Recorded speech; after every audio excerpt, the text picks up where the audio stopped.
Three, two, and one. Hello, everybody. Good morning. And we are back. Yes, we are. Of course, we have Oscar with us, Oscar Capel, and our guest for today, Dr. Jacqueline Giasanti. Oh man, we're ready for you this morning because it's going to be an awesome time. We're going to be talking about, of course, relationships this month and the different dynamics of that during this time of COVID. And we are all in quarantine and doing what we need to do to stay safe, wearing our mask and of course sanitizing, washing our hands and things like that. But she's going to give us a few tips as to how we can manage this in our mind mentally, staying mentally healthy and maintaining our relationships as well. So we are glad to have her. Of course, I want to remind everybody about our promotion. Yay! All right. So as you're watching the program, you're going to go to Phoenix National Business Group.com and you're going to register in our theater to watch the program. Now, once you do that, you're entering yourself in to get a gift from Phoenix National of $100. Yep, that's right. You'll be entering a drawing, and only 5 people are going to be able to receive that through the drawing. So get your friends involved, get yourself involved, get yourself on there. Because at the end of the 2 weeks, we're going to have this drawing and reach out to you. Make sure you put a good email in so we can reach out to you and let you know what you have won. All right. So don't forget to register at phoenixnationalbusinessgroup.com. You see the banner up there. Go for it. All right. And I hope you win. Also, if you retain any of the services of anyone that's within our network, that's right. Now, if you want to join our network, you can go on to phoenixnationalbusinessgroup.com and join our network as well. It's a great team that we have here. So, you could check us out if you would like to have your business as a part of our network and, get involved in the programming that you're watching right now.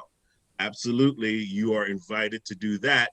But if you would like to retain the services of Oscar Capel or Jacqueline Giasanti, who is our guest today, after you've retained their services, which means you have paid your first payment, they will let us know that you have retained their services and you will receive a $50 gift from Phoenix National Business Group as a gratitude for doing business with our guest or within our network.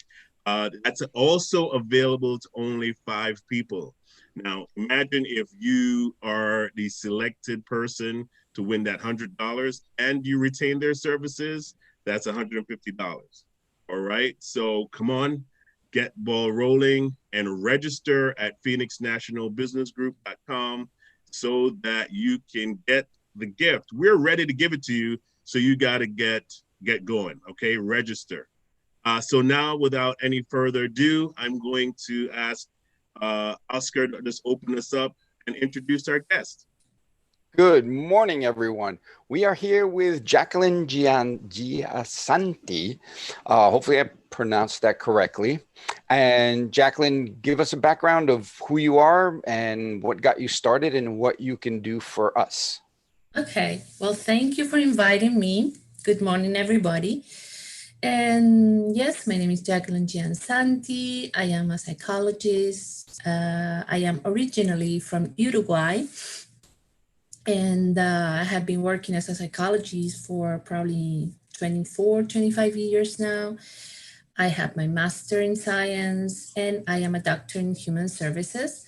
And I have been working with teams and groups for a while now, for many years. And that is my passion, right? To work with interpersonal relations. Yeah. In different scenarios, right?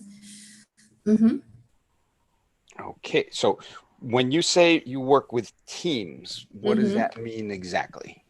Right. Well, the idea is that there is always a place to improve, right? And there is always place to do better and be better, right?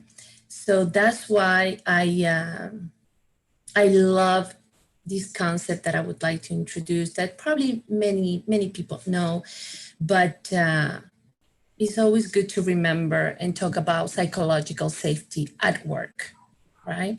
This concept has been developed by a research by Edmondson, and this started with when Google, right, wanted to find out what it takes to build an effective team, right? So she has been developed this concept, which is called psychological safety. And if you ask me, right, what is it?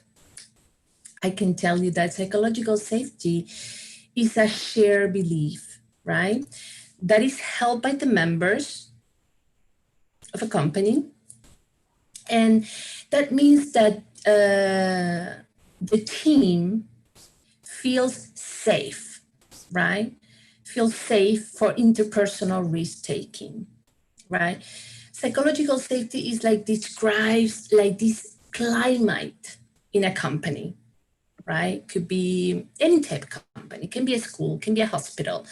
It doesn't matter the physical place. Is when you have a group of people working for you, right? And when you can develop this climate, right, which is characterized by interpersonal trust and mutual respect.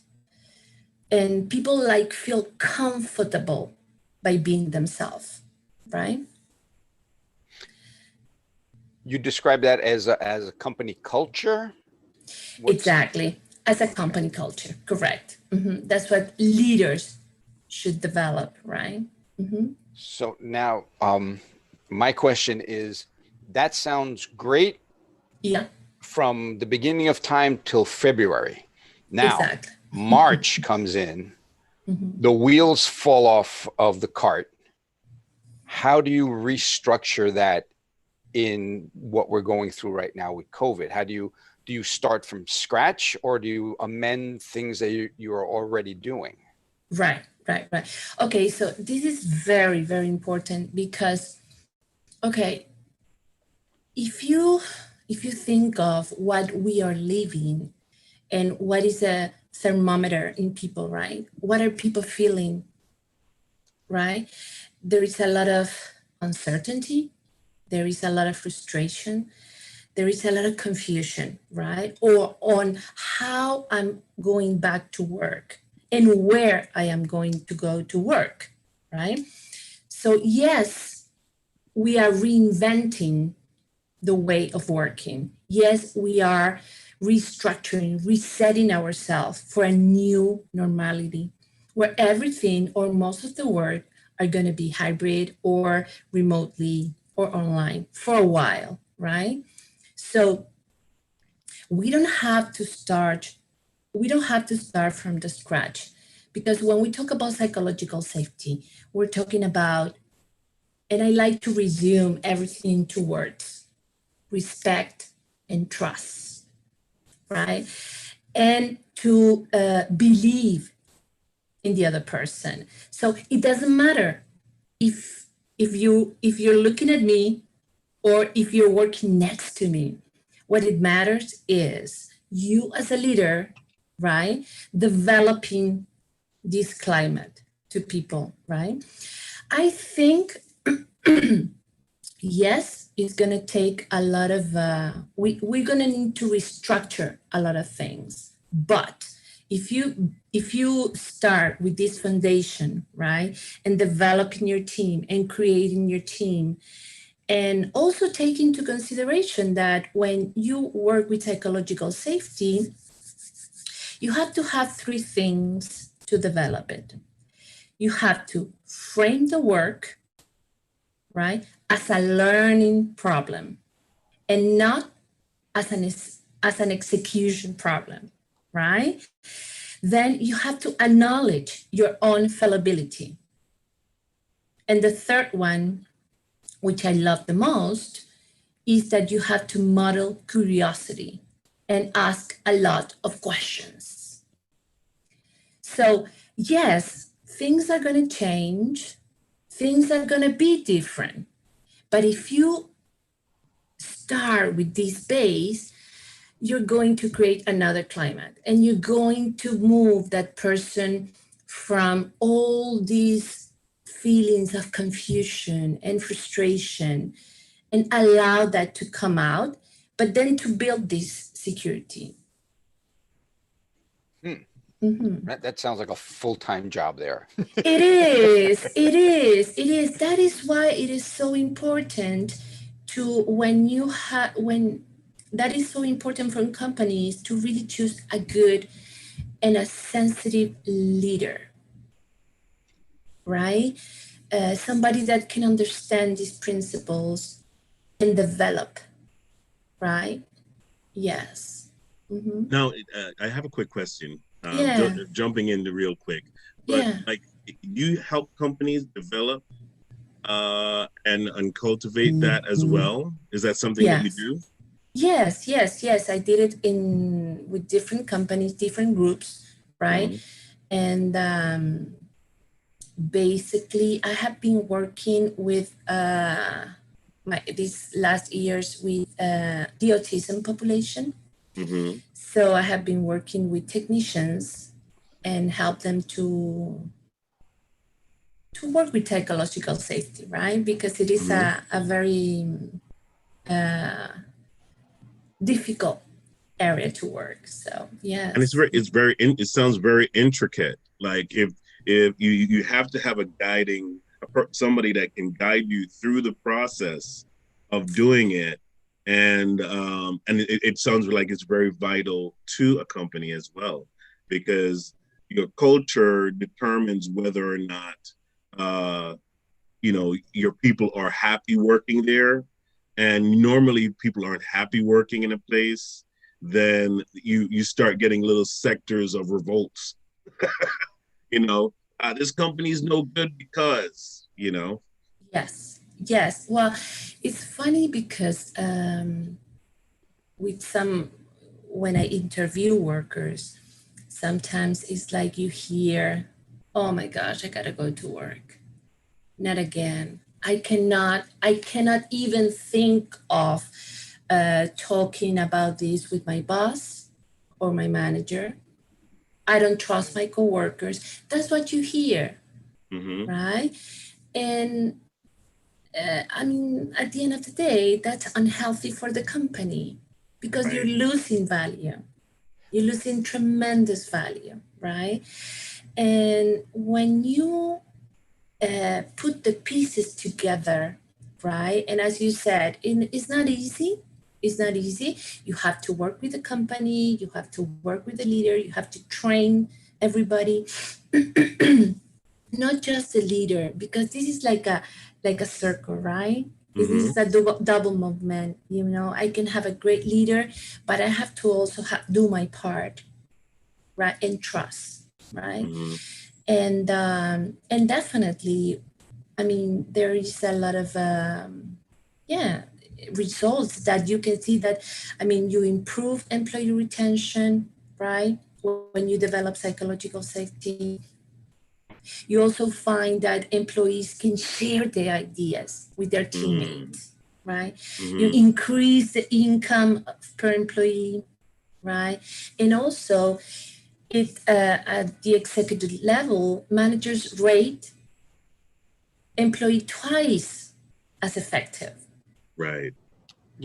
I always, when I talk to people and find out what they do, my question in my head is, what is the value of what you do? And what I'm seeing here is you are the liaison between company and employees. So as an employee wouldn't feel comfortable saying, I'm not happy with this to their management, but they can say that to you in a safe environment, and then you find a way to translate that to management so you can work as a team and not get all the behind the scenes. Like you said, people are, oh my God, I don't want to go to work today. And I guess your job is like, why don't you want to go to work? And if it's something that can be solved without that fear of repercussion from management, that's where you come in and say, all right, guys, this is what we need to do as a team. Correct. And let's get this. So that is, and I can see that now, especially, when people are working remotely. I saw in the news yesterday, only 8% of office workers are coming back to Manhattan. So not only do you have that, now you don't have that water fountain gossip anymore. And now it could cause more problems when people can't vent. So you're the safety valve for that company, saying vent to me, and let's get that going. Right. It's very interesting because it's like we have different levels, right? Why people can go back or don't want to go back, right? There is a level of security. There is a level of taking care of your health, right? But also this situation, this COVID-19 situation has showing us another reality, that we can do things different, right? And so that's a bridge that definitely we have to work on it. And going back, okay, so how are we going back, right? And yes, it is very important that when you go back, you feel secure to share your feelings, share your thoughts, share how you, okay, this is my situation and this is how I will feel secure to work. Definitely, yes. Mm-hmm. Wow, but it's important what we're talking about, because I think sometimes companies miss the human part of productivity, right? Mm-hmm. And I'm going to go old school, right? For instance, like I'm a history buff, so like whenever the Romans entered a city, right? The city that they conquered and brutally took over ended up rebelling against them and trying to take over, right? Whereas in another part of history where England decided to become friends with the people they conquered, right? It became more of a productivity versus, let's take over. That's why they still have some of their what do you call those islands that are still under England? I forgot the term for it, but that's why they still have those colonies, right? You still have colonies that are still friendly with England. Of course, it didn't start out that way, we all know that, but overall that's the reason why it's still there and in that way. So I think that in corporations corporations have to get that human element within their structure, because you have humans working for you, right? They're not robots, right? And as much as some companies might want them to be like robots, make your numbers, do your thing, you have to think about what's going on up here. Right. And we all live in this world where things are happening outside of our control. And so how do you help your people deal with those things so that they can be productive?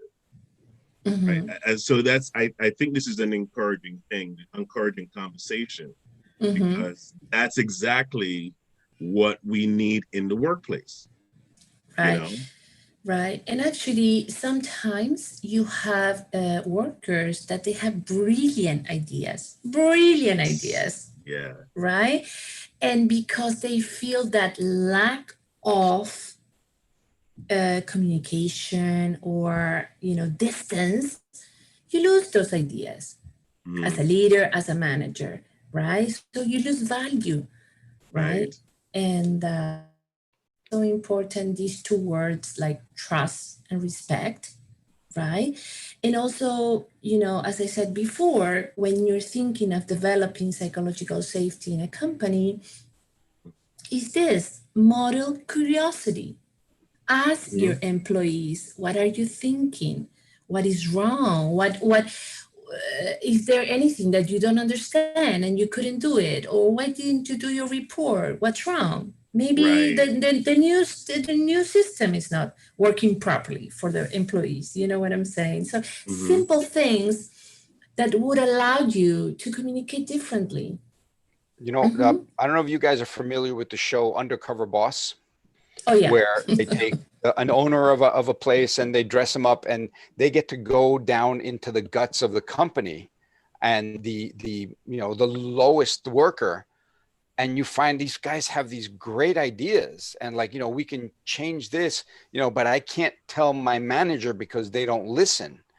So taking that, what you learn from Undercover Boss is like everyone has a great idea to help the business, but nobody feels empowered to bring that up to the next highest level, probably because A, they're afraid that either they're not going to be listened to, or B, they'll be listened to and that manager is going to take the credit for that idea. Right. So what are you doing to create that safe space and more communication?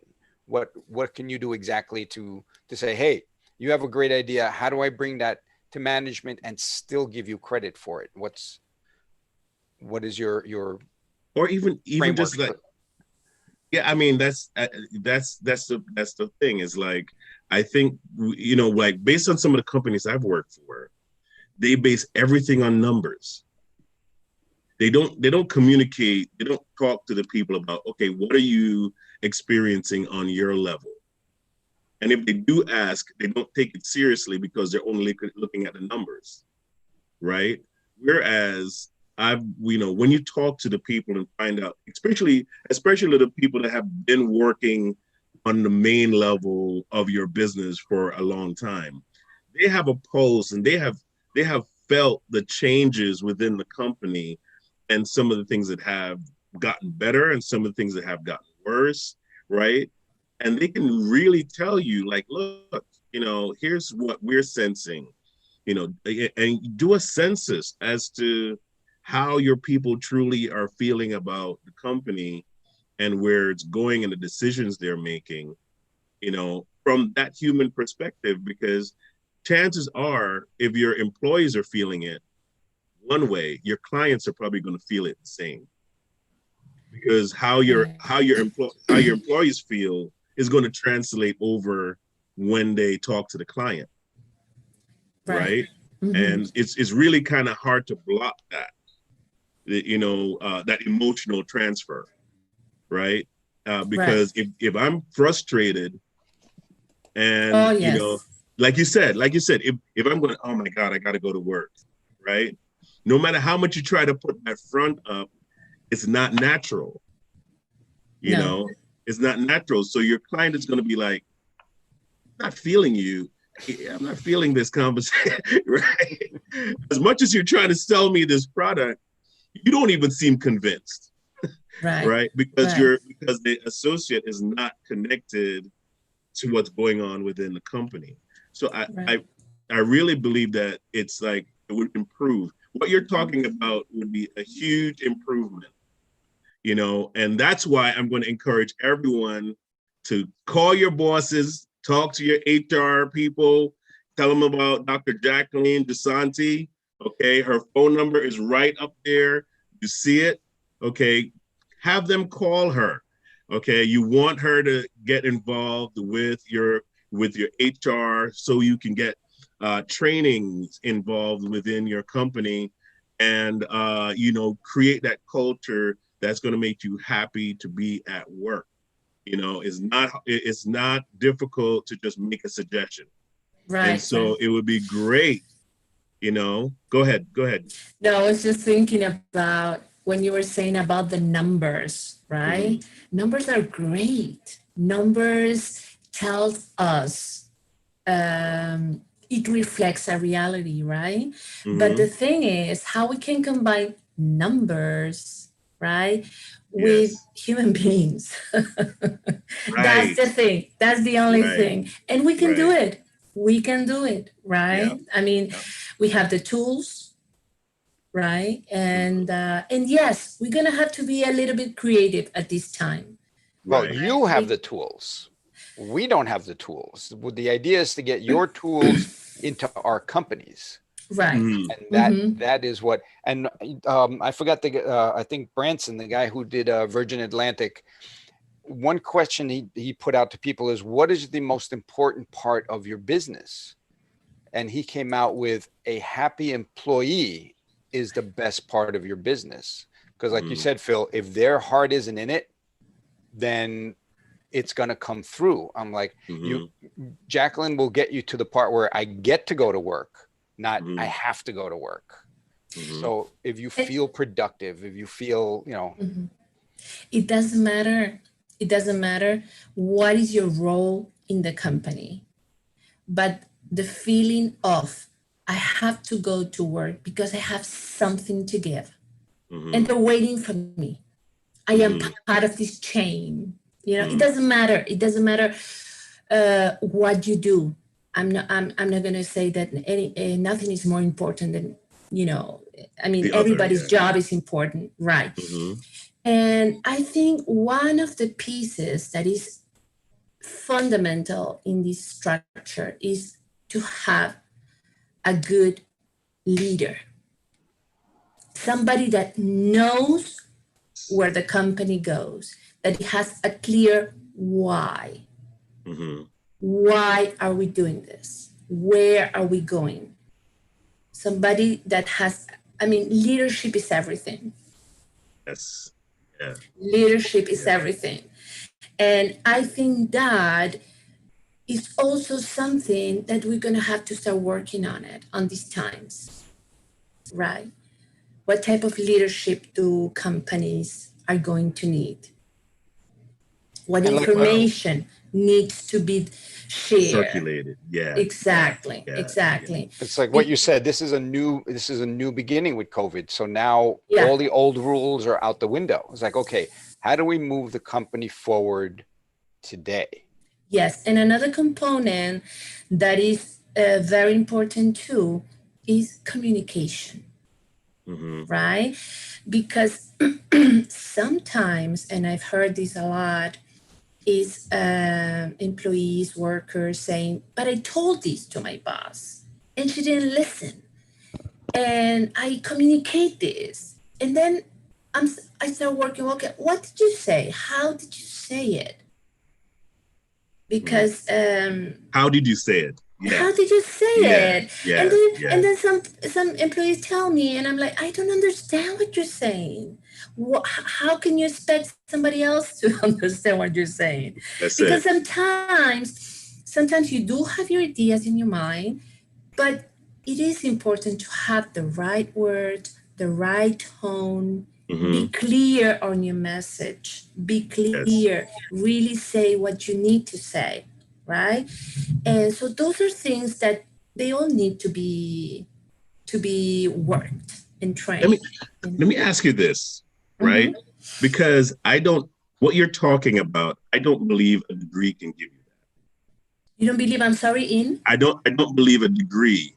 I don't believe a Yeah. degree can give you that, right? And I think sometimes companies skip over true leaders within their company for someone who has an education, on a subject, but cannot execute on a human level, right? They can tell you, oh yeah, this is the sequence of this and this and this, but they don't know how to lead or even how to manage. I mean, they can manage you based on, schematics and what they've learned educationally, but they have no way of really truly doing a true evaluation or motivation. They have no have no motivational skills to motivate their team to do better. They just really have what they have gathered from college, right? Or from, what they learned in school. How do you decipher that? Right. Let me What kind of changes would you think suggest in that situation? right. That's why I said, as I said before, right? There are two words that drive me, that trust and respect. They sound pretty nice, right? But what are we talking about trust and what are we talking about respect, right? So let me tell you something. You can have a wall full of certificates, right? That doesn't mean anything if you don't know how to develop your degree. What that means? That means that whatever you study, first of all, you have to believe, right? And you have to have experience on that field, right? And when I'm talking about respect, I have been working with people from different countries, speaking different languages, and many times it happens, I didn't know what they were telling me. Because definitely we don't know everything. Right? We don't know everything. We don't know everything about all the cultures.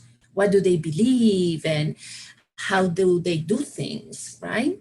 But that doesn't mean that I don't have to respect that. Right. Right? So I think experience, it's a huge thing when you're working with people. Right? It's and also passion. You have to really like what you're doing, love your work, believe in your work. And I believe in people. I do believe in people. I do believe in change. Right? Nobody taught me that in any universities that I've been, and I've been in many universities. That's something that, it comes with you. Right. And the other thing, Philip, that I always say,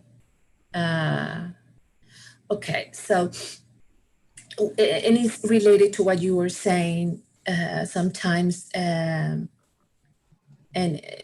they're going to, in companies, they're going to hire somebody and, and, oh, look, this person has this degree and this one and blah, blah, blah, blah, blah, blah, blah. Okay. But I want to see if that person can show me what it says on the papers. Right. Because you can have a lot of degrees, but if you're not able to put it out there, well, you're going to need another training. You know what I'm saying? Exactly. You're going to need another training. I got a question for you. Yeah. I mean, how many of us have worked in a company where they hire, we have a culture in the company, everything's going well, and then they decide to bring in someone new in management, and they just don't mesh with the culture. And now you're getting an outsider coming into an established culture, coming in with new ideas that, their certificate says that they're able to do. And now everything, everything gets thrown out the window. Is that something you work with companies and say, who are you bringing in and how to get them basically a running start before they take over management? Right, so they can include the culture in and not come in with, we're changing the wallpaper, we're doing everything different from now on, and everybody who's used to their routines now are looking at each other saying, well, I can't do this anymore. And so how do you deal with a company that is growing, which everybody wants to grow, but not fall into that, I'm going to bring in an expert because they look good on paper, and then they come in and just throw everything out the window? How do you get that communicated to a company before they hire the wrong person for the right job? Right. Well, I mean, it's always good to know, I mean, and evaluate and assess, right? okay, the growing, right? Where the company wants to go and how the company wants to grow, right? So definitely you're going to hire somebody that understands that movement, right? But you said something now. Somebody, when companies hire somebody that wants to bring new ideas, well, that's not going to work that well, right? You cannot impose, right, something new to a work culture and to something that is already working, right? So what my suggestion will be to assess what we have, right? To listen to the employees, right? And go from there. And make the changes. Little changes. Exactly. Little or big ones, we don't know. But listen. Depends on the need. Exactly. Listen to what you have. Yes, you can hire somebody new, but listen to all of your employees. You know, try to make that, try to connect those needs. Because if you're going to bring somebody new with a new system, with a new wallpaper, with new colors, well, something is not going to go right. Right. You know, so, but those are the things that we work, right? And we prepare the stage when with leaders, with managers, you know, and introduce changes little by little, right? And which are good. Changes are good. Growing is good, but we have to do it in a way that is not traumatic for us. Right. Right. Right. Yeah. You know, it's just like when you're jumping into a pool, you know, you can either shock your system with it, you know, or you can gradually get yourself used to the environment you're stepping into. And not everybody is used, not everybody, you're going to lose people in drastic change. Yes. If you try to change everything overnight, it's automatic that you may lose some good people. You may lose some people that's been there, and you might be trying to cut the budget, but you've just lost your best people, and now you have to spend more money training new people who are going to make mistakes. Yeah, I've worked with companies that they have lost tremendous values, tremendous people with great ideas. And they ask me, why are they leaving us?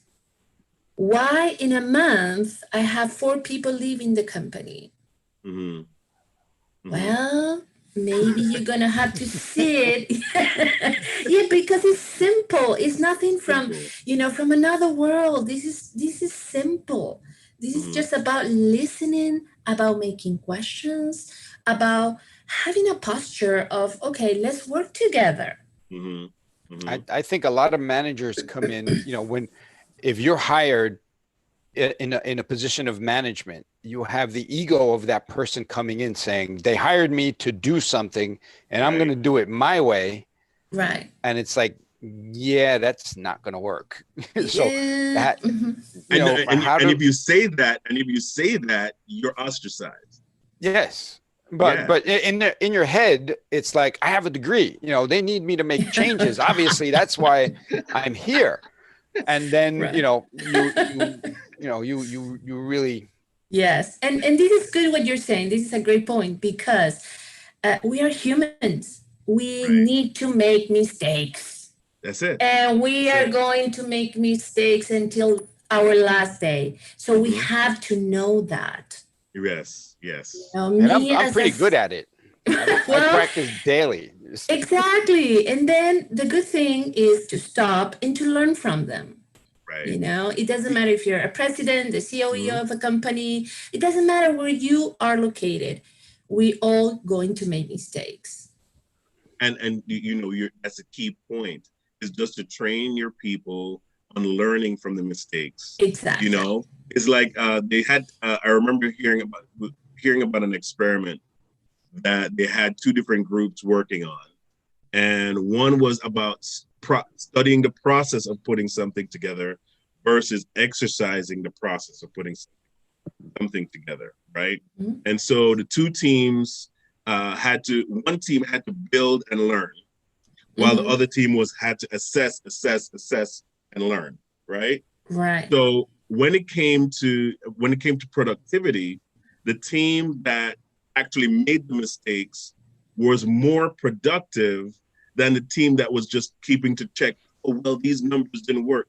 They never put anything to exercise. They never established anything. And they only ended up building one thing that failed, because everything they were building were based on assessment, stats and numbers. Right. Whereas the other team they were still building, but they were making mistakes as they were building. And at the end of their project, they came up with multiple versions of what they were building. Right.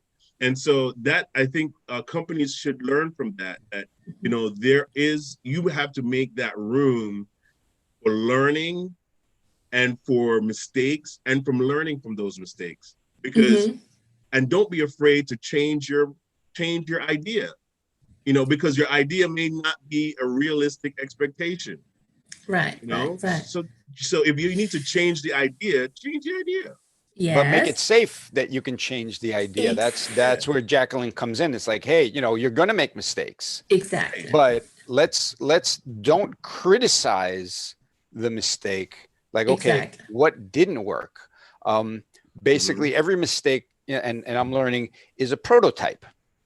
Right. Is this prototype working? The 9,000th try at a light bulb didn't work.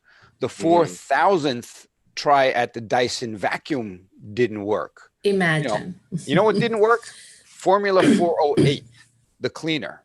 Formula 409 worked. That's why that cleaner is called Formula 409. So 408 didn't work. Imagine that at 406, they said, we should give up. It's not going to work.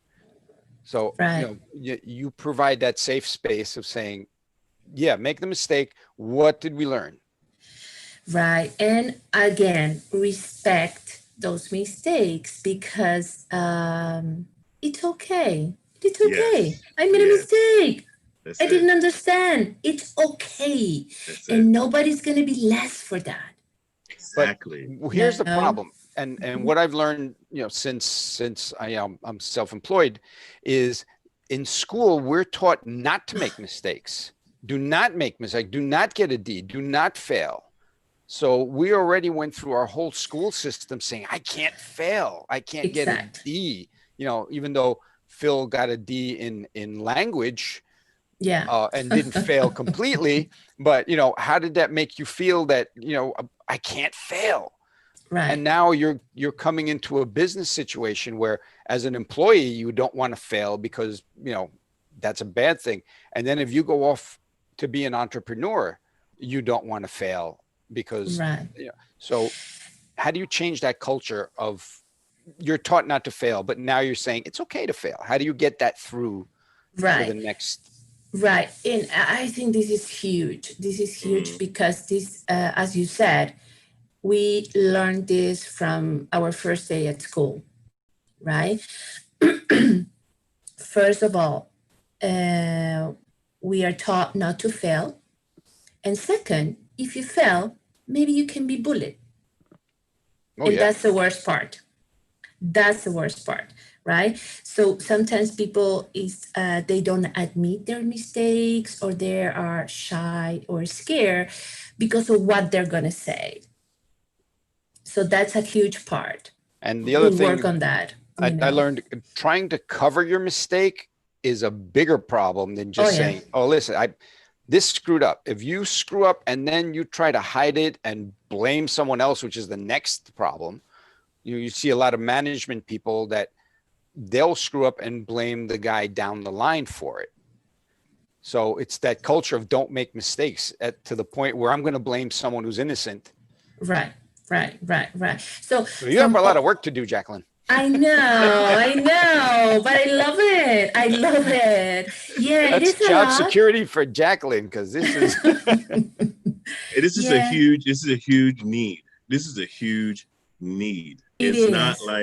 It's not like it's just a want or, if necessary. I think it's absolutely positively a need for companies to incorporate what we're talking about in their programming. So I just want to take a little time to ask Jacqueline to tell the folks out there just some of the ways that they can get in touch with you if they need to retain your services. Sure. Yeah. If anybody, any manager or leader or any company that has that wants to improve, right, or to create in these times uh, a different, healthy, and better environment, definitely give me a call. I'm willing to work and ready to keep working. Yes. Mm-hmm. And we need to develop this. We need to develop this. And, I was thinking sometimes you spend more hours in a company than in your home. Wow. Yeah. So, there is a mental health thing there that you have to really take care of yourself and your employees, you know? Yeah. Yeah. Mm-hmm. I know. Let's talk about that. You brushed into that, but what about the mental health of Oh, our managers? Let's talk about that because that in itself is like absolutely necessary in leadership, in being no. aware of your own mental state. Well, I mean, those are things that this is the thing, when you work with psychological safety, it's not all on you Mm-hmm. because you're going to be sharing, you're going to be listening to other people, you're going to be talking. And that's a huge way of of balancing the stress. Mm-hmm. Usually what you find is people closing themselves, and I have to do this and I have to do that, and I'm responsible for this and I'm responsible for that. No, no, no, no, no, no, no. Let's calm down, Mm-hmm. right? And share of these responsibilities. But Mm-hmm. there is, you know what, Philip? This is we have to change our mind a little bit here, Mm-hmm. because definitely you as a manager, you have your role and you have your work to do. Mm-hmm. But remember, you can share that in another level, right? So Yes. it's Yes. not that stressful. No. Oh, yeah. No. You're right. Hmm. You're right. Yeah. Yeah. I mean, it's better. I think that's why a car has four tires because in order to get somewhere, is if one is wearing out, at least the other tire can get you to where you can change or starting to rotate. Versus you have one tire, and your entire vehicle is depending on that one tire to carry it from point A to point B. You get a flat. That's it. Yes. Let me give you a picture. Mm-hmm. Just imagine, I'm going to say something that is funny and not funny, but these old meetings, getting Mm-hmm. into a conference room with all your employees, manager, and let's say presenting a new strategy of sales or a new development or a new program. And then you say, does anybody have any questions? Nobody says anything. Oh, no, no, no, it's okay. We understood. Everything's okay. And then imagine the same scenario where you present a new strategy and then you say, does anybody have any questions? And everybody raise their hand, give their point of view, and people talk and start exchanging ideas, Mm-hmm. right? So that's, for me, that's a very clear picture of sharing the stress, sharing the Mm-hmm. worry, sharing the, you know what I'm saying, the work, or Yes. not, Yes. or not.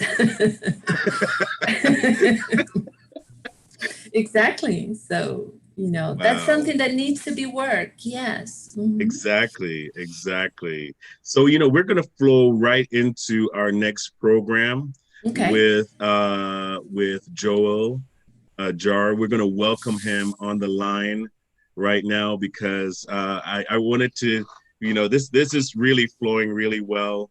And Now it's a party. yeah, Hello okay. there. Yeah, hey, Joel, welcome to the party. Yeah, happy to be here. Yeah, it's great to have you. Great to have you, my Thank friend. you.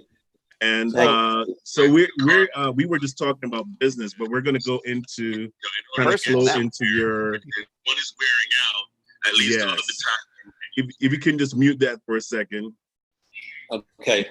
Yes. So we're going to flow into your segment here, and which I Great. think is awesome. But we want you to introduce yourself to the folks that are watching, and Sure. just give a little idea about who you are and what you do. Absolutely. And then I'm going to bounce it back to you so I can start my watch party, Phil. Okay. That's okay.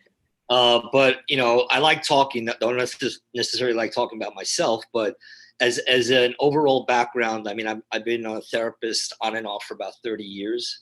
I've done it in 2 different countries in 2 different languages, predominantly here in the U.S. But I had about a 5-year stint in Israel. Well, I did it there many moons ago. So I have a lot of experience in the field, runs the gamut. I work with, we're talking about marriage and relationships. I do a lot of work with couples. I also do a lot of work with emerging adults, which are sort of what we classically call failure to launch kids, failure to launch young men, especially people in recovery. I also do sports psychology. That's been sort of an expertise of mine over the last 5 to 10 years or so. And I work directly with a bariatric or weight loss surgeon and do psychological evaluations for him for people that need clearance prior to surgery, which is something I've done for the last couple of years. Is quite fascinating.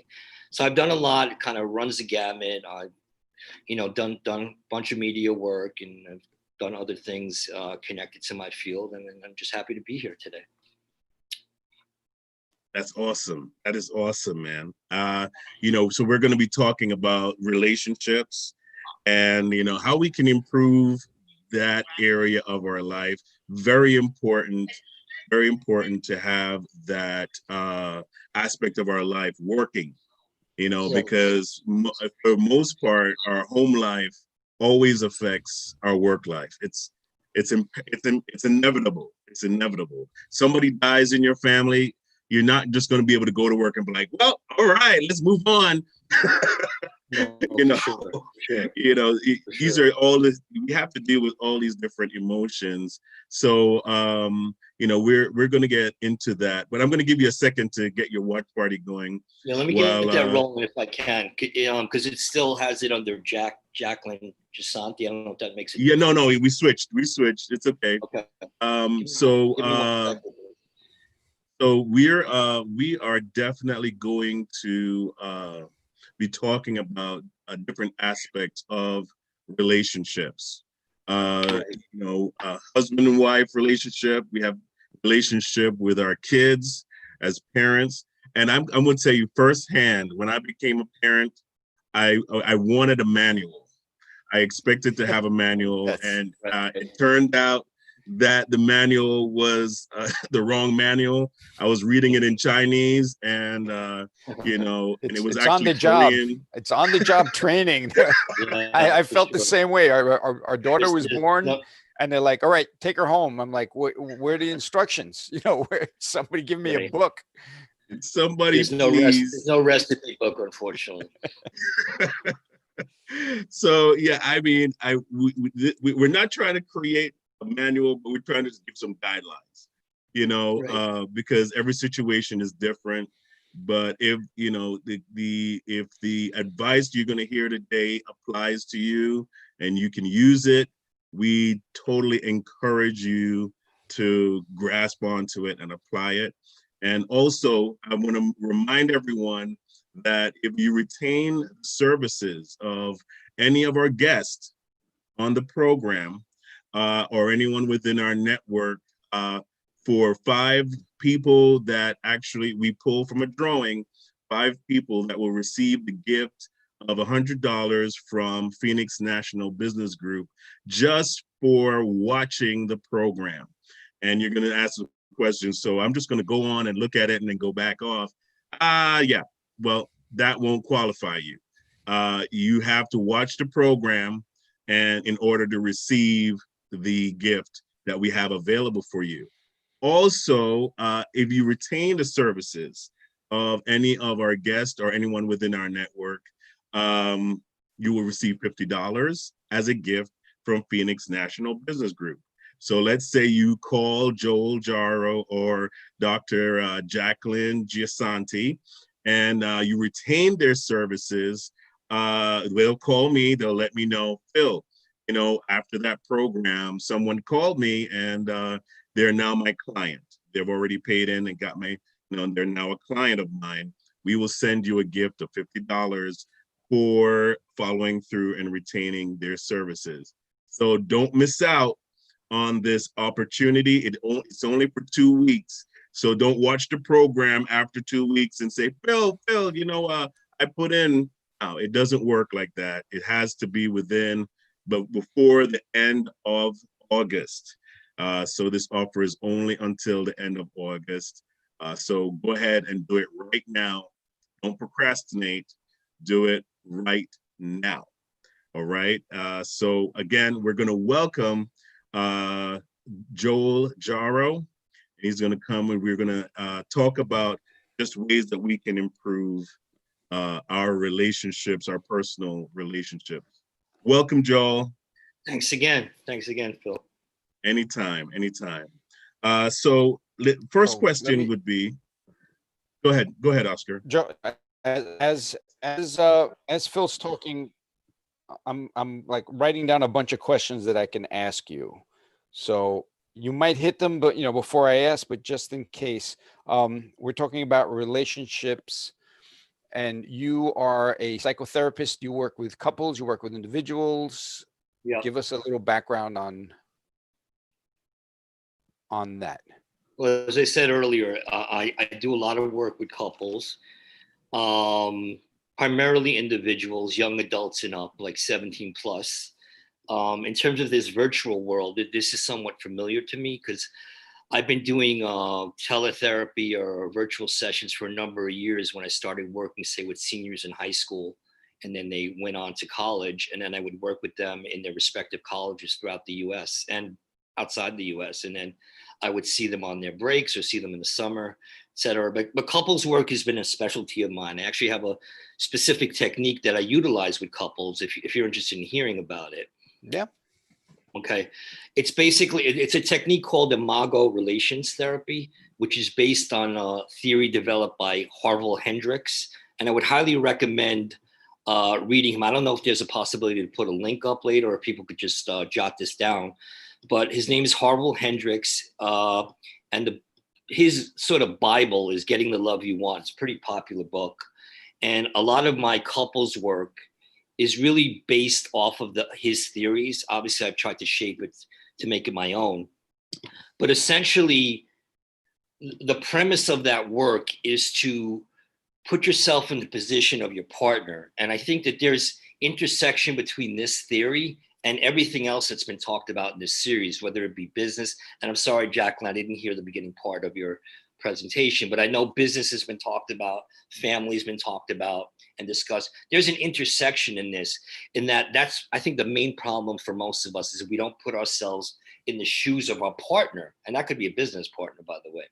Try to see things from their perspective. So the specific technique to get down to sort of brass tacks, as it were, is for one person to have the floor and the other person to remain silent while that person has the floor. They can't say a peep. They just have to listen and reflect back what they're hearing their partner saying. The only one who has free reign is me as a therapist. So I get the good end of the deal. I could talk whenever I want. But basically what I'm doing is observing the person who's speaking and also prompting them. So what I do, I'm not big on tell me about your mother kind of thing. I'm not, that stuff is long gone. I've studied all that spit. but it's not something that I utilize as a primary mode right now. At this point in my life, it's really just presenting myself and having all the repertoire of knowledge sort of, stored back here, and it pops out whenever it needs to.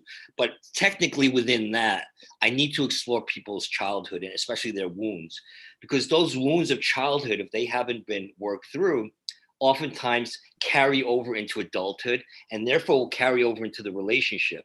And if you're not discussing this with a partner, or quite frankly, with a professional who can deconstruct it a little bit more, then you got some problems on your hand. And obviously they're coming into my office because they have problems, because they're kicking and screaming all the time, and they're not understanding the perspective of the other individual. They're expecting people to see it from their perspective, which of course is the only right one, my perspective.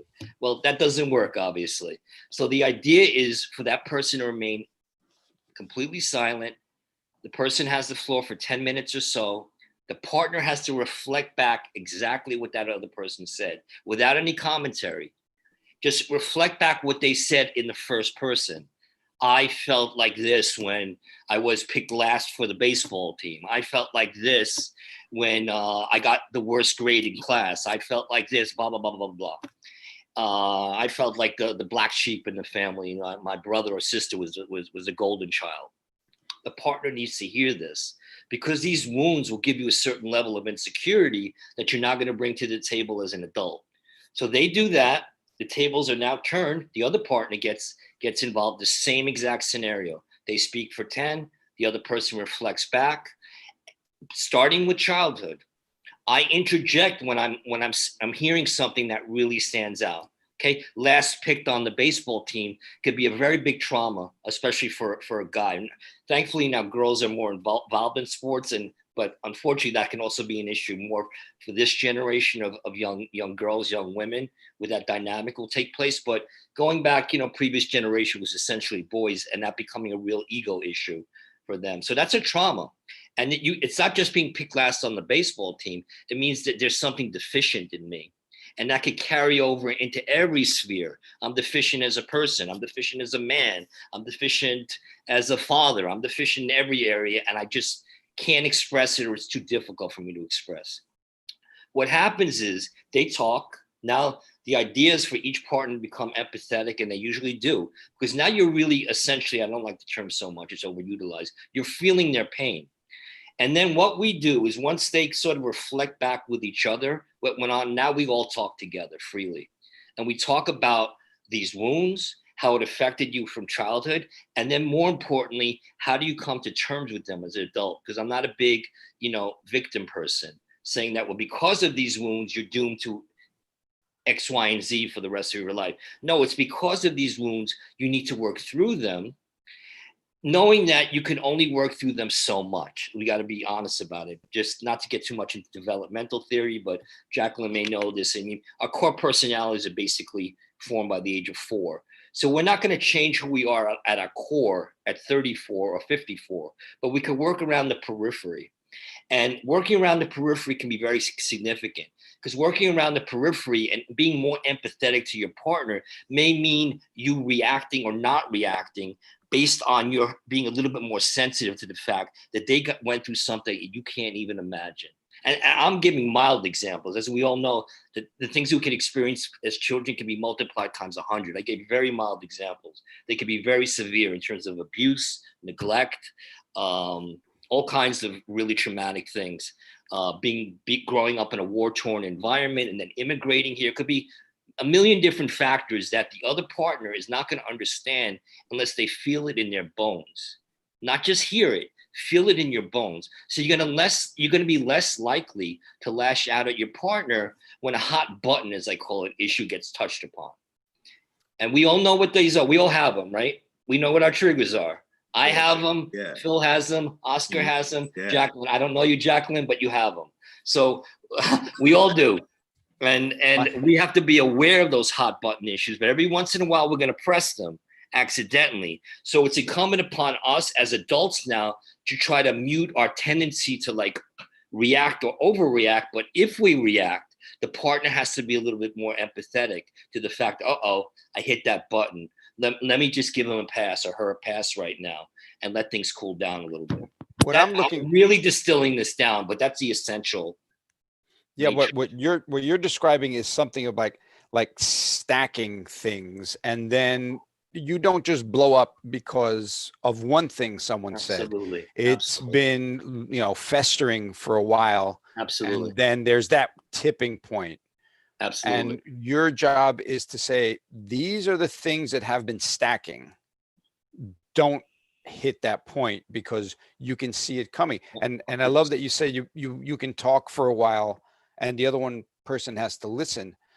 How many times do you get, either physically or people say, I did not know that about you, and now I know I can't say this because this is going to trigger. I'm going to interrupt you, Oscar, every time. Every time. No matter, and they could be married a week or they could be married 30 years. It's every time, because the shame involved, and I gave mild examples and then sort of went beyond that. The shame involved with some of these issues, we all have secrets, and some secrets, I guess we can take with us to the grave, but you can't hold on to certain secrets if you want to be in a healthy relationship. It's impossible. When it revolves around childhood wounds that affect you as an adult. And yes, I agree with the fact of stacking. And unfortunately, that's, I think, personality based, Oscar. There are some people that are ready, willing, and able to address things on the spot. There are some people that, because of their personalities, are reluctant to do that because of fear of pushback or just fear of confrontation. But it ends up, as you said, it ends up stacking, and it reaches a boiling point, and it turns into now, every, Seinfeld joke or every comedian's joke, like you squeeze the toothpaste from the top and not the bottom, I'm not going to rip your head off. Mm-hmm. It's not about the toothpaste. It's not the top toilet seat being up or down. That's real stuff, but it's really not about that.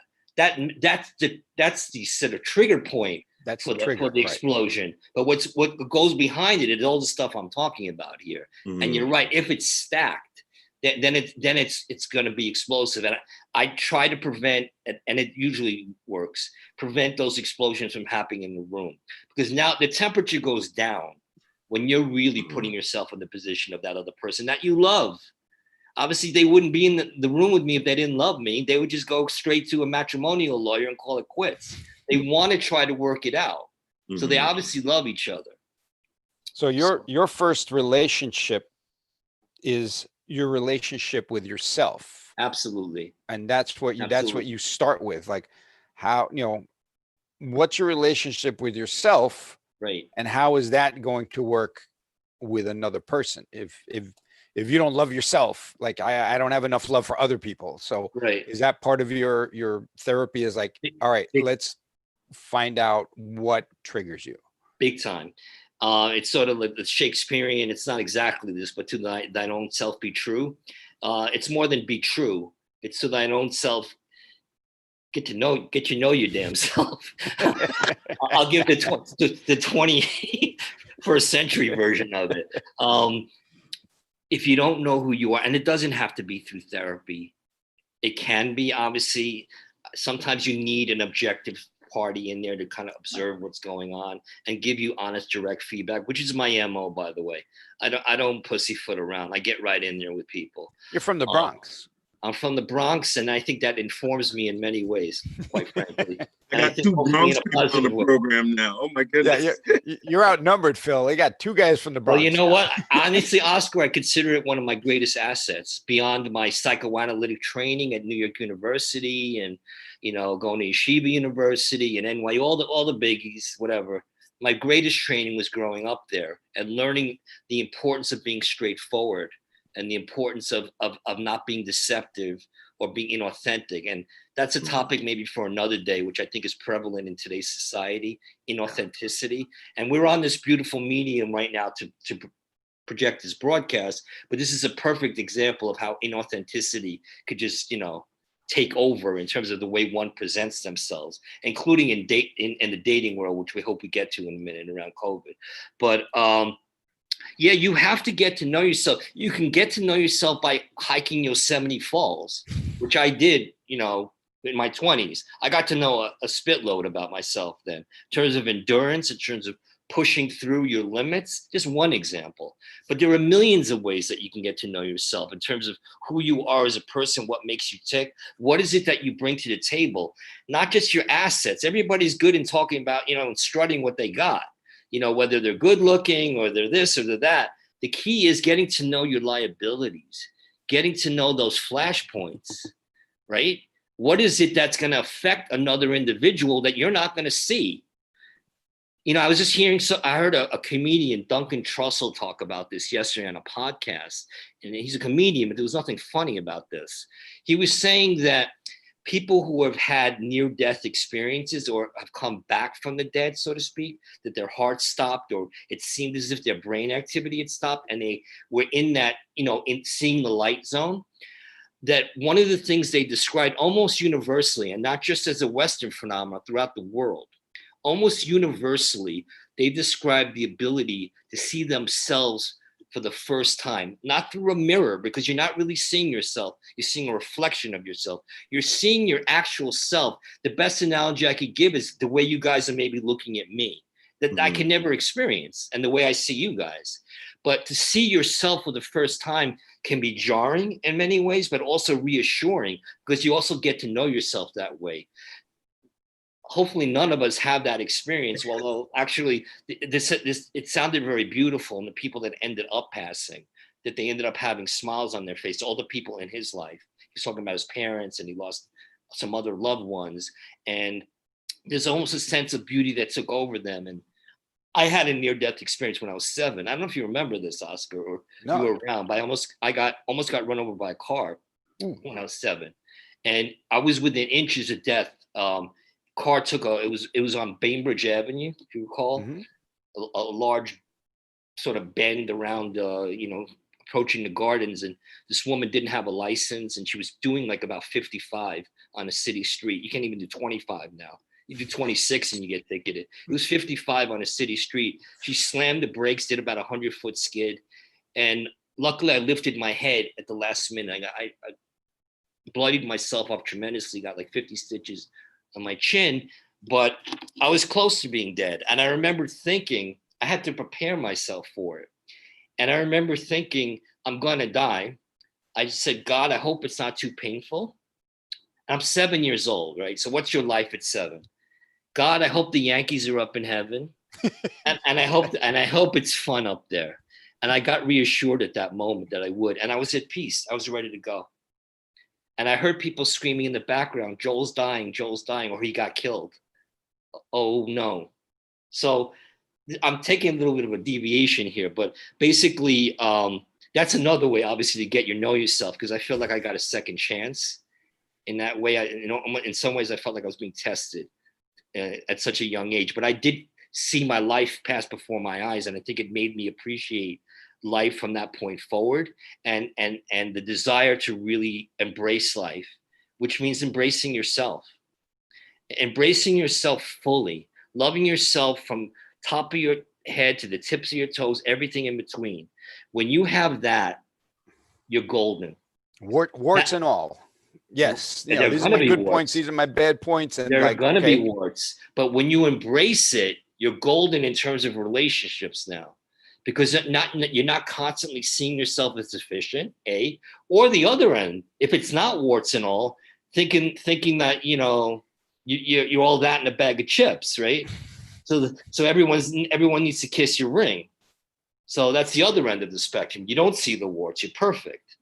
So dynamically, I think this is critical. Oftentimes, people need to go into therapy to really understand themselves fully, and that has to be done individually, not with a partner. You do it individually. Usually what I recommend with couples is do a little bit individually, not with me, with other people, with other therapists, then come back to me as a couple that now that you're a little bit stronger, a little bit more aware, now you have more to bring to the table and there's more we can work with. They're already hit the ground running with you by the time they get to you.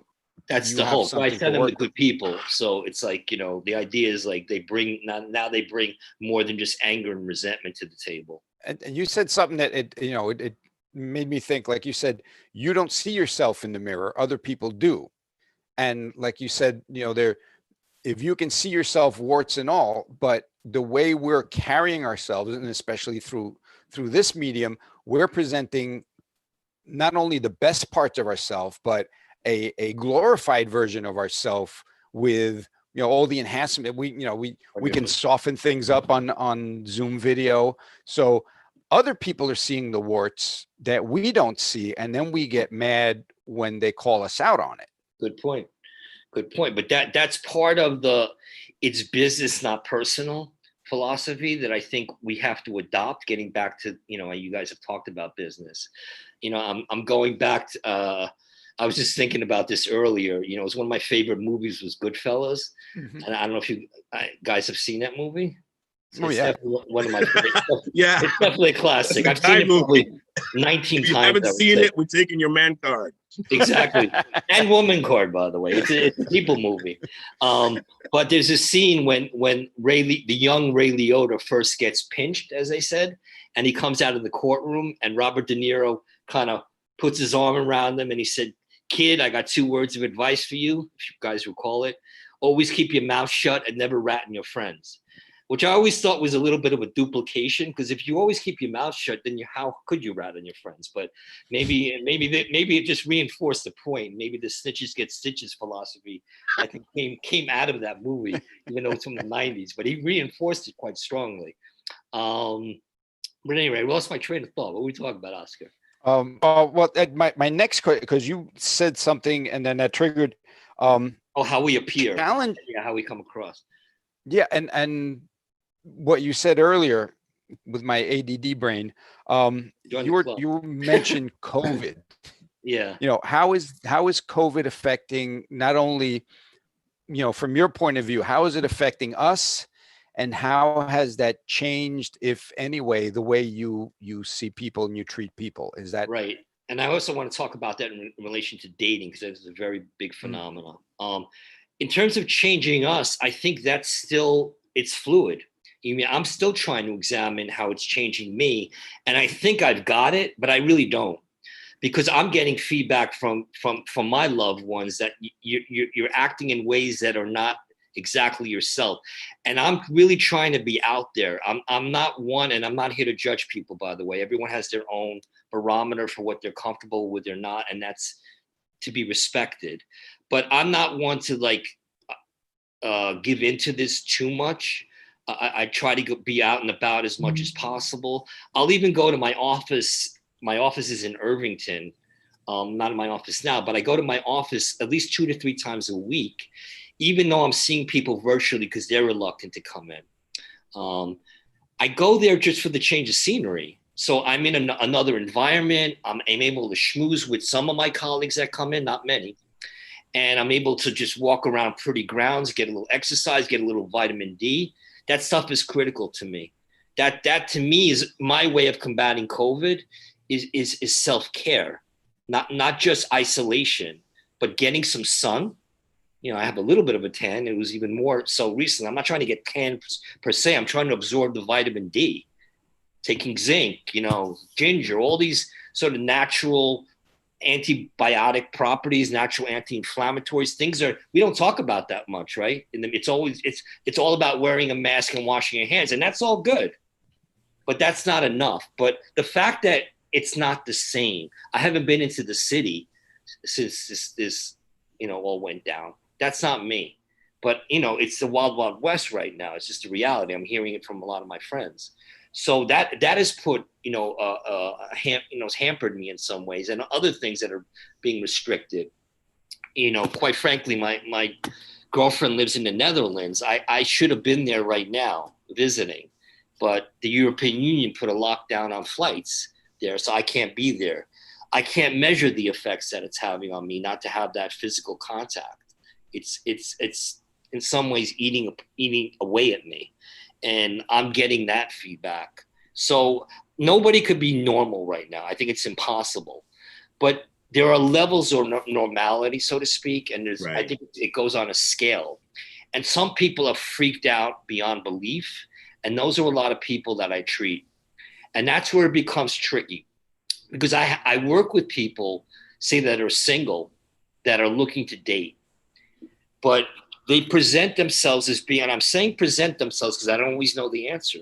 They present themselves as being fearful of going outside for all the reasons that are being presented in the media and the things that we hear about. And there's reasons to be prudent. Don't get me wrong. I wear a mask and I wash my hands because, it's mandated, and I'm not looking to like be a, rebel without a cause, but I do it judiciously. I don't do it to an extreme. If I'm jogging, going for a power walk, I'm not having it on. I'm distant from people. So, but there are people that say they're afraid to leave the house. So I can't fight them too much on this, but I know their history. These are people that were hermits anyway, pre-COVID. So now it's, in essence, their hermitness is being socially sanctioned. That, it's okay to just, isolate. And there's a difference between being self-protective and isolating. And now they have a built-in excuse to isolate. And that's when it becomes a problem.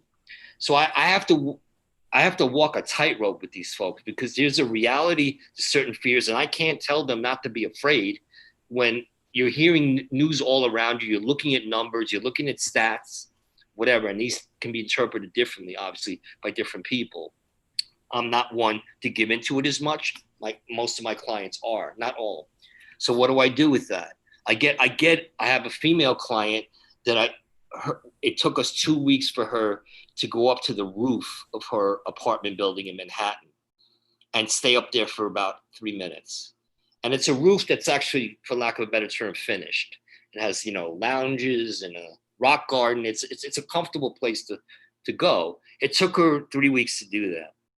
We worked ourselves up from that, where she was eventually, because she was desperate to date. And we have to be honest about the other aspect of this. The lack of sexual intimacy that's now gone on for, it's 5+ months, is driving people effing mad. I mean, we are human beings, we're sexual beings.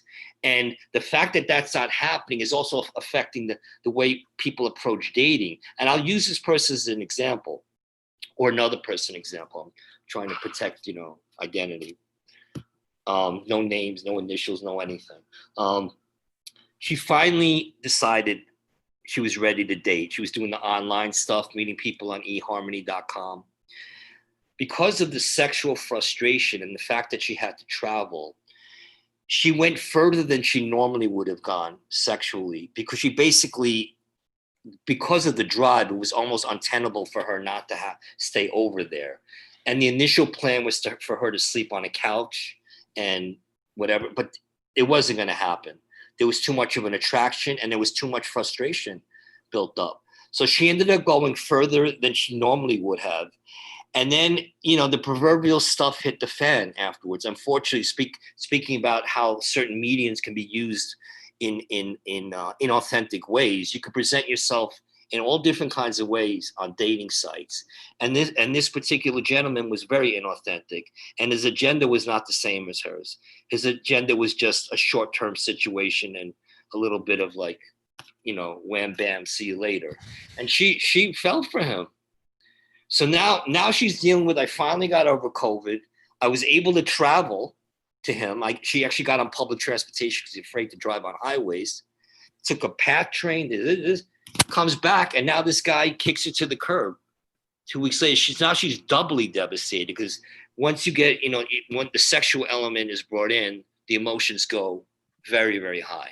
So that's an element that's not talked about a lot around COVID. People are dating, but they're moving faster than probably they should be. So now someone like her, if it comes about again, I have to help rein her in, so to speak, in terms of pacing, regardless of what you're feeling, in terms of drive. And this is a very complicated situation. It's not just, I'm afraid to go out there, but when I go out there, I'm not exercising the best judgment. No judgment against people who do that, but this is not her MO. It doesn't work. That is why I would have never thought that this would. I thought it'd go the other way. It's like, I'm if I date, it's going, I'm going to wait 14 days after meeting this person before I even hold hands with that person. Well, let me qualify something. She did require, and he required that they have a COVID test done. Right. And they both came up negative. I left that part out. So this is not different than people that were, are or were concerned about getting STDs, and especially when AIDS was considered a death sentence. There was more of attention being paid to that. So there was that element of trying to ensure safety, but because of the sexual frustration and the attraction, it's very difficult to hold back on what are essentially primary needs. And so even though in her head, I'm going to go slowly, in her head, I'm going to sleep on the couch, I knew it wasn't going to happen. But, she had to experience it for herself. And unfortunately, she got her heart broken.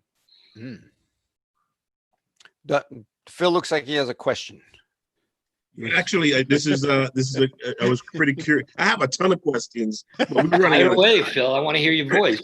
I love your voice. Oh man, yeah. Jealous of you. Nah, I love your voice. Don't make me blush, okay? Don't make me blush. That's my job to make you blush. I'm dying to have a voice like yours. I have this gravelly. I love the Bronx, but this accent, I don't know. Sometimes it doesn't serve me well. Oftentimes it does, but. Oh man, no. Well, I mean, I love the information that you're giving out, Joel, because it's very powerful that these are things that we don't normally think about. Right. And that's why I believe it's so important for people to continually seek out, getting counsel, because counseling can lead you into places that you are not thinking about for yourself, as to the big question of why do I do what I do, right? We just actually think, well, that's just me. Right. Well, right. Why? Right? Why is that just you? And I find that once you can answer those questions, it makes it easier for you to understand, how to deal with other people. 100%. Because you see yourself. I love how you talked about that. Those people with a near-death experience, they actually see themselves for like really the first time. Really see themselves. Yeah, exactly. You're like, you really see. It's like we see ourselves one-dimensional. Right. Going through most of our life, and that's like 90% of us, or 95%. I don't know what the percentage is, but you go one-dimensional. And then you have that experience to actually see yourself in 3 dimensions or 4 dimensions, and you go, wow. It's powerful. Yeah, that is like, I mean, that really kind of it's very powerful. And I literally just heard this yesterday. But yeah, I agree with you, Phil. I want to kind of add to what you were saying. I think it goes beyond the why, but it's also, what do I do now? Now that I know the whys, how do I affect change now that I'm a full-fledged adult and I need to be responsible for my life and not play the victim card?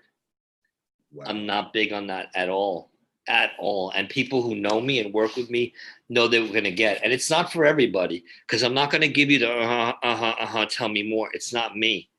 I get my hands dirty with people, and most people appreciate it, because I think about your own lives. How many friends that give you the raw, unadulterated, unfiltered truth?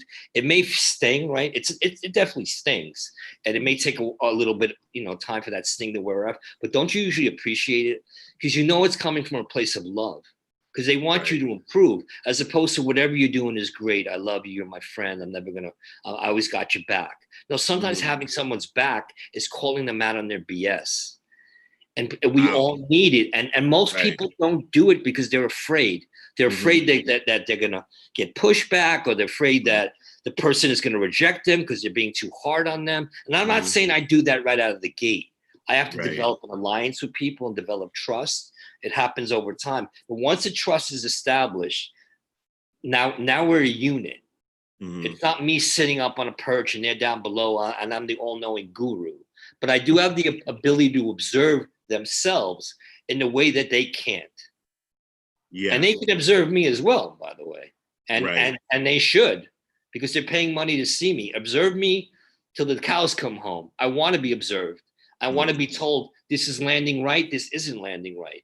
That's called a relationship. You see how relationship crosses over into so many spheres. The therapeutic relationship is a powerful relationship. It's a professional one. It begins at a certain time and it ends at a certain time. It's not like normal life, so to speak, where you put a time frame. Although we got a time frame on this, so I don't know what to call this relationship. It's something. Right. I think you get my point. The question is, it's not just gaining the insight. It's what do you do with that insight?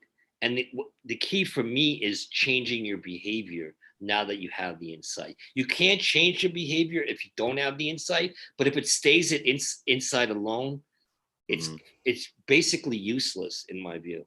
It's just intellectual white noise, basically. You know, I talk a lot with my hands, don't I, Oscar? I know. We gesticulate in public, so it's I gesticulate everywhere. Anyway, sorry, Phil. No, the thing is that we are talking about confrontation. I mean, controlled confrontation. Very much. And I love, but here's the thing. I think people avoid confrontation because they don't know what to do with it. Right? It's like it's like doing the confronting. You mean the person? Yeah, absolutely. Yeah, because it's like I appreciate. Well, now in this point of my life, I appreciate honest confrontation on things because I don't. Once you've accepted the fact that you don't know everything, right? Once you've accepted the fact that you don't know everything, translates you over to being able to be corrected. I never felt that way.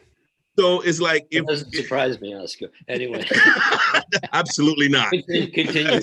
Yeah. I love what you were talking about on that. It's like, how do you realize that you don't know everything? Because everything comes from, this is my opinion and I've grown up, and like Joel said, unless you grow up in the Bronx, you don't have people to tell you to your face, hey, that's wrong. And it's like, hey, you stink like hell, but I mean that in a good way. But it's also coming from a place of love. I really believe that. It's not coming from a place of a desire to hurt, especially if it's a good friend. That's what Jacqueline was talking about earlier. Being in a safe space that you can tell people, listen, I don't like what's going on, and I think I should be the one telling you that, but don't take it personally. This is what I'm observing. Is that right? Is that well, you're going to take it personally, because if it's a friend or a loved one or a spouse, you're going to take it personally. True. The key is not to take it too personally. It's gonna sting. Let's not be Pollyannish about it. It's a gut punch when you hear something that you completely comes out sort of out of left field and is hitting you with a curve. It's a gut punch, and I think especially for men.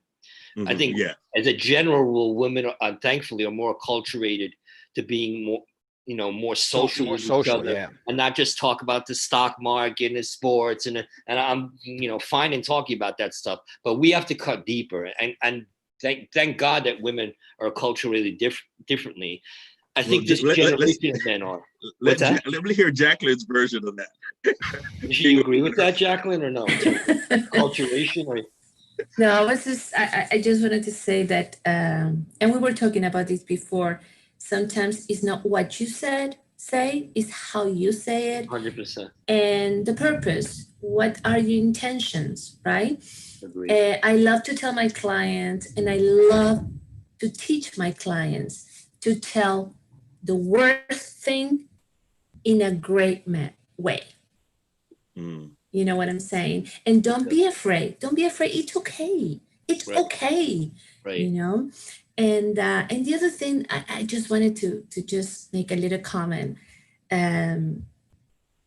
This is related to what you were talking before, but you can be smart. You can have all your degrees, as we were talking before. Sure. You can have a wall full of certificates. Yeah, I purposely don't do that, by the way, because I think it's off-putting. Yeah, me neither. But, and you can be smart. Sometimes a lot of clients come and say, yeah, my husband, my wife, my kids are so smart. They're brilliant, blah, blah, blah, blah, blah. What are you doing with that? Exactly. Because if you don't show what you have, it's like you don't have it. Exactly. You know what I'm and saying? You can't learn that in school. You can't. You have to have it in your bone. I use the term bones a lot because I really believe it's got to be as cut as deep as possible. You have to have it in your bones to get right in there with people. It's not an intellectual experience. And that's why all the psychoanalytic training I had, I started moving further away from, because it's a little too heady. And I think you got to hit people here. I don't know if you can see this. You got to hit them here. Yeah. And it hurts to get hit here, right? Mm-hmm. You get hit in the solar plexus, you can get the wind knocked out of you. Hopefully it's not too hard to hit. One last thing I just wanted to say. Yeah, please. I'm sorry. No, so I can shut up. But one of my projects and dream that I would like to make it come through is to teach kids to get upset. Yeah. Since you're two, right. Get upset, let it out. So when you're a grown person, when you're an adult, you're an expert. And you know how to get mad. And you know how to say things. But we're not taught to get upset. And it's human. We all get upset. Right. It's in our nature. Everything is done to prevent that. God forbid you should seem out of control, or you need to be soothed at that moment because you're not going to feel good. It's okay. It's also okay to lose. I know Oscar talked about the truth. The 8th place trophy syndrome that's been close over the last generation. It's okay to lose. Mm-hmm. Because we're not all winners. But that, lose as you know what I mean by said, lose. You know what I mean by lose. One thing I heard, which is great, which is fail forward. Like, that didn't work. Like, what can I learn? As opposed to, I failed. God, everything. No, all right, I failed at that, and I'll go back to what I learned. It's a protocol. It's a prototype. That prototype failed. So my next version of this might not fail as badly, but you already have the mindset that, I'm going to keep at this until I get it right. Especially if you like it. Whether it be a sport or a vocation, if you really like what you're doing and you get honest feedback, you're not on top of your game, work harder at it. It's not a complicated formula to improve. And like someone ask you something, guys. Work at it. Sure. Do you all know how to ride a bicycle? Yes. How many times did we fail? Right. My niece can tell you. My niece can tell you how many times I fell, and I learned it. Right, because we wanted to learn it. That's the point. We wanted to learn it. Wow. Whether it be to be more mobile or fit in with our friends. It's a great example, Jacqueline. Or even before that. Jackie, by the way. Jacqueline. Jacqueline. Just don't call me late for dinner. It depends on the time of the day. Okay. Well, you're Jacqueline to me. It's not 3:00 yet. Okay. Well, one thing somebody said is, you imagine when you were learning to walk, and you kept falling in, your parents said, you've tried this for about 2 months. You better give up on that learning to walk thing, because it's just not working out. It's just like, no, you've been trying this for almost a year now since you were born. It's not working. Just, I want to tie this, if you don't mind. I want to tie this because there is a tie-in back to relationships. Yes. You have to fall down sometimes. You have to look like a fool because you're gonna say things. And I slightly, very mildly disagree, Jacqueline, with one thing you said. Mildly, because sometimes I don't even think it's the way you say something. Just that you get it out. Because if a person knows that you love them, they're gonna know that there's no perfect way of presenting a difficult aspect of emotion. So it's just important to just get it out. In a perfect world, we want to do it gently and thoughtfully, but even if it's not gently and thoughtfully, and it's still going to land well because it's coming from a place from love, and that's the key component. No, it has to be a person who loves you, a person who's a big part of your life. If it's a stranger on the street and some dude on the road, that's a whole different story. That's a fight waiting to happen. Well, what's waiting to happen. Yeah. What's funny is it's not what you say, it's how you say it.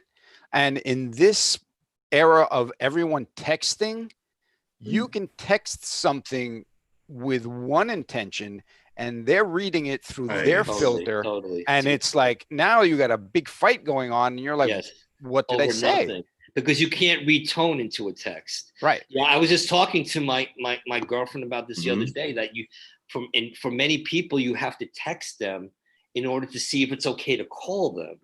Because Yes. you know that 9 times out of 10, they're not going to answer the phone because they're not going to carve out time for you. I don't want to hear that you're too busy. I'm busy too.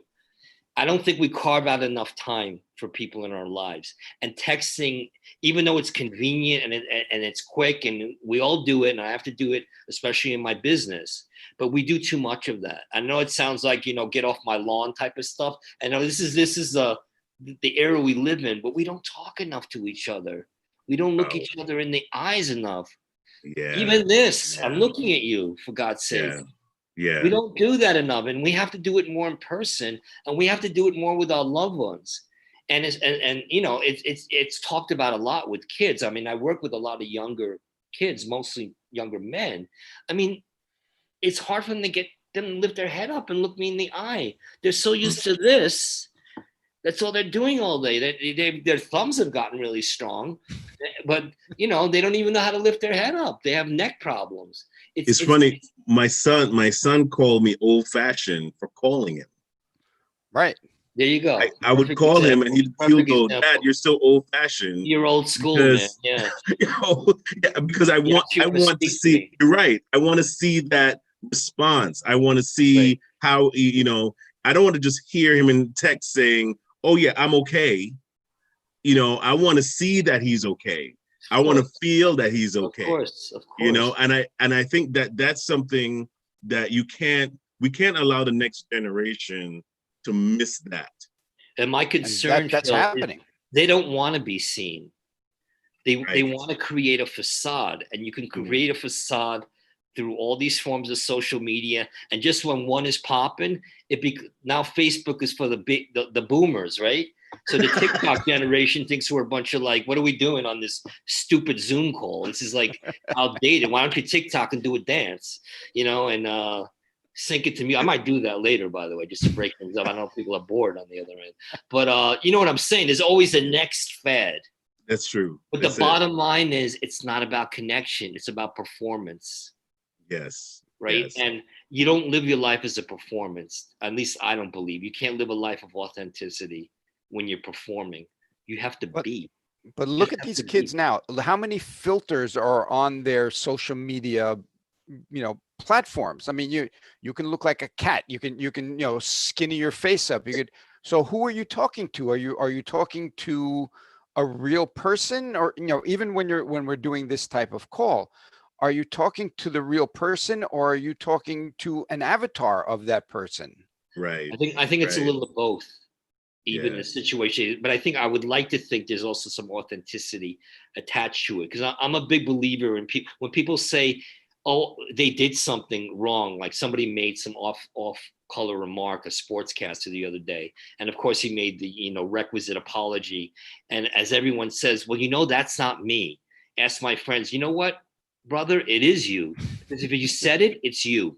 If I say anything, it's me. I don't care what media it is, whether it be on Zoom or in person. If I said it, it's me.